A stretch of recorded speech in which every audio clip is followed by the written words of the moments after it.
Hi there, it's me with Engadget, and this here is our first look at the Nexus 4 from Google and LG. This is the successor to the Galaxy Nexus. It's obviously a really big deal, and as you very well know, this is based on the Optimus G, but with some modifications. As you can see, there's obviously no capacitive buttons. It's right on the screen, like you'd expect from a Nexus device. It's got a slightly different shape, obviously, than Optimus G, but in the back is a very similar design with the glass backing that has this really cool pattern if you look at it from different angles. This is the 8 megapixel camera version of LG's Optimus G camera set, since they have the 13 as well, and so they've chosen the 8, and you can see the layout is very similar with the flash, the camera. The speaker down here is even the same kind of slit, so other than the curved bottom and top, and of course the buttons being removed and replaced with these on-screen buttons. There's also a notification light that's moved from up here down to there, and then you can see the front-facing camera here, the earpiece. Now let me walk you around the edges. Again, that hasn't changed too much from the Optimus G. You see the headphone jack here, the secondary microphone. On the left-hand side you have the volume rocker and a tiny little micro SIM tray. And on the bottom you have the micro USB MHL connector primary microphone, and the two screws are again very similar to the Optimus G here. And on the right hand side, the power lock key here.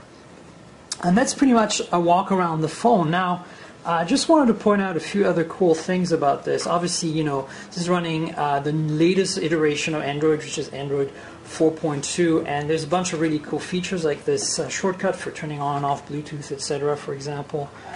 Brings you right into the Bluetooth menu. You can configure this any way you want. It's turning Bluetooth on right now. The regular settings are here, but you can get straight to your brightness if you want. Things like that. There's a million other features, especially with the camera, that are really quite amazing. But we want to really mostly show you the hardware.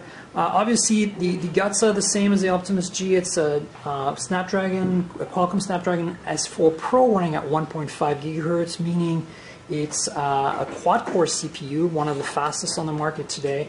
It has 2 gigs of RAM, 16 gigs of built-in storage, and it's a pentaband HSPA Plus radio dual carrier. So on T-Mobile this phone will work, and it will do 42 megabits per second. No LTE though, some people will be disappointed, but obviously with DC HSPA Plus you can get some pretty great performance. That's pretty much it in terms of the feature set. Again, 8 megapixel autofocus camera on the back, the same probably 1.3 megapixel camera as the Optimus G in the front. So yeah, they're very interesting interpretation of the original design. Quite handsome. I think this feels nicer and better built, and generally looks better than the Galaxy Nexus. Which is, obviously a reflection on what LG's done with the original phone, the Optimus G.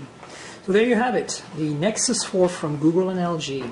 And there's one more thing this phone has, and that's, in addition to NFC, inductive charging. So you just put this down. Obviously it needs to be plugged into a charger, but at this point it would charge.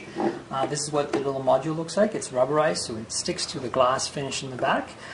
Quite a bit of an angle, and it's pretty free as to which way you can position it. As you see, there's a micro USB charge port here in the back, and that's pretty much it. So there you go. In addition to all the other goodies, you get wireless charging on the next